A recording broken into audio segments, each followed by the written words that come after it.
Now, I didn't say anything about the Supergirl trailer because honestly, no one asked me. I have so many things I said I was going to do that I haven't done, other things I plan to do that I've not mentioned, that, unless, someone asks me, some things I just won't get to.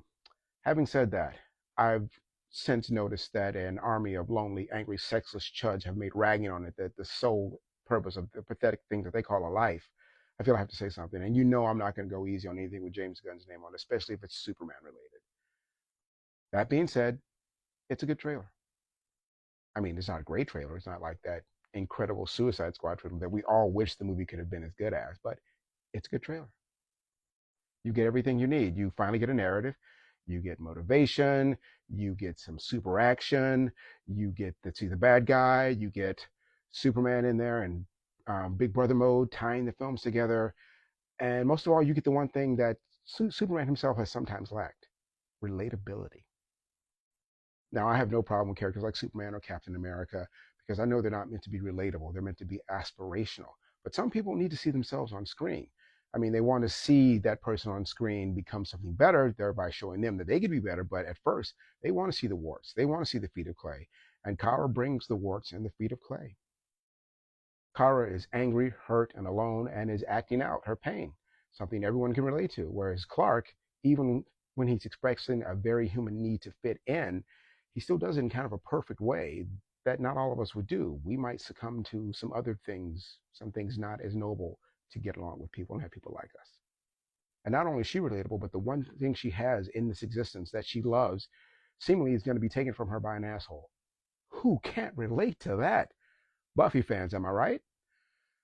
And that it's a dog activated an entire segment of the population that otherwise might have just rolled their eyes at another superhero movie.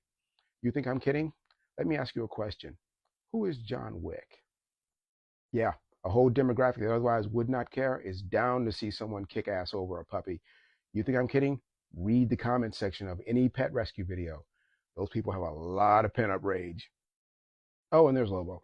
I know that's great for some people. I could care less. But I'm glad he's there for the comic relief so that the comic relief isn't unnecessarily burdened on others. So hopefully, it'll be appropriate for him and no more of James Gunn's little piss potty humor. Oh my God. I'm still pissed about that. I really am. So yeah, it's a good trailer. Anyone who says different is either a silly little fanboy who knows it's a good trailer but is mad because that's just one more step away from the disaster that was the Snyderverse, or just an angry little boy who cannot stand any woman being centered at any time because it reminds him of how pathetic he is. Bruh, is it really that small? If it is, don't you think you need to work on being nicer instead of acting like this?